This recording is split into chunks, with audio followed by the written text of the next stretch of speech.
Gmail देखो। देखा आपने कि जेफरी एप्स्टीन ने कितने पावरफुल लोगों को मेल भेजा और पावरफुल लोगों की मेल आई है, सबके नाम है इसमें, इस जीमेल में। अब मैं शॉकिंग चीज जो एविडेंस आपको दे रहा हूं, ये जीमेल है ही नहीं यार। ये दुनिया के पावरफुल लोगों ने क्या किया, एक वेबसाइट बनाई है जो जीमेल की तरह लग रही है। एक सवाल उठा है कि इंटरनेट पर जो वेबसाइट पॉपुलर है gmail.world, लोग कह रहे हैं कि ये जेफरी एप्स्टीन का असली जीमेल अकाउंट है। एलीट लोगों की निजी ईमेल लीक हो गई है। कुछ लोग इसका फायदा उठाकर कंट्रोवर्सी क्रिएट करने की कोशिश में है और एलीट की चाल बताकर वीडियो भी बना रहे हैं। चलिए जानते हैं कि ये वेबसाइट किसने बनाई, फाइलें कहां से आई और क्यों लोग इसे हैक्ड ईमेल समझ रहे हैं। सबसे पहले, ये कोई सरकार, FBI, हैकर ग्रुप या सीक्रेट एजेंसी की साइट नहीं है। नहीं, आप कोई हैक फाइल देख रहे हैं।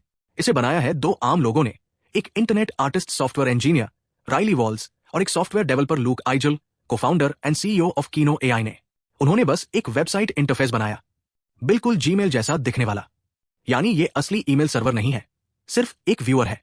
राइली वॉल्स और लूक आइजल ने JML स्वीट शुरू किया, जिसमें कोर ईमेल तो शामिल था, लेकिन एक्स्ट्रा फोटो और डेटा फीचर्स के लिए दोस्तों की एक टीम भी शामिल थी। जेफोटोज, जो DOJ और हाउस ओवरसाइट रिलीज से बने फोटो डेटाबेस पर आधारित है, को वॉल्स, आइजल और उनके दोस्तों ने एक बड़े DOJ फाइल ड्रॉप के बाद विकसित किया। इसके अलावा जे फ्लाइट्स, फ्लाइट लॉग्स, जमाजो, Amazon ऑर्डर्स और जे ड्राइव डॉक्यूमेंट्स जैसे अतिरिक्त सेक्शन भी जोड़े गए, जिन्हें Diego Rodriguez, Cora Kayla, Melissa Dew, Ricardo de Arruda, Aidan Dunlap, Advait Paliwal, Molly Cantillon, Will Depue, Jason Liu और वॉचर जैसे कॉन्ट्रीब्यूटर्स ने बनाया। अब सबसे बड़ा सवाल, अगर ईमेल असली है तो उन्हें मिला कैसे? हैक नहीं किया गया। ये सारी फाइलें पहले से ही पब्लिक रिकॉर्ड में थी। जी हाँ, अमेरिका की कोर्ट फाइलें, सरकारी दस्तावेज, इन्वेस्टिगेशन रिकॉर्ड और FOIA के तहत रिलीज किए गए डॉक्यूमेंट हजारों PDF फाइलों में मौजूद थे। समस्या ये थी कि उन्हें पढ़ना लगभग नामुमकिन था। तो इन डेवलपर्स ने क्या किया?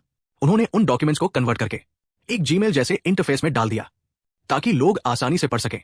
मतलब, डेटा नया नहीं है, सिर्फ प्रेजेंटेशन नया है। अब यहीं से शुरू हुई इंटरनेट की सबसे बड़ी गलतफहमी। किसी ने कहा एलीट का असली ईमेल लीक।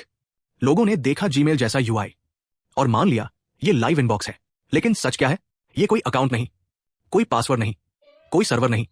ये सिर्फ एक डिजिटल लाइब्रेरी है जो ईमेल की तरह दिखती है। तो पूरा सच ये है, वेबसाइट आम लोगों ने बनाई, फाइलें पहले से पब्लिक थी, किसी का ईमेल हैक नहीं हुआ और ये सिर्फ पढ़ने के लिए बनाया गया इंटरफेस है। यानी इंटरनेट पर जो सीक्रेट लीक कहा जा रहा है वो असल में पुरानी सार्वजनिक जानकारी है, बस नए तरीके से दिखाई गई। डेटा अवेलेबल है तो कोई भी डेवलपर इस तरह की साइट बना सकता है। तो ये कोई हैक किया हुआ अकाउंट नहीं है या दुनिया के सबसे अमीर लोगों ने बेवकूफ नहीं बनाया है, बल्कि ये डेवलपर्स का आइडिया है कि सबसे ज्यादा डिमांड वाले डेटा को आसान तरीके से शेयर किया जाए। ये डेवलपर्स का काम है। डेटा US सरकार की वेबसाइट पर मौजूद है। कुछ साइट्स पहले से ही ये डेटा दे रही है। यहां तक कि रेडिट का अपना डेडिकेटेड सबरेडिट भी है।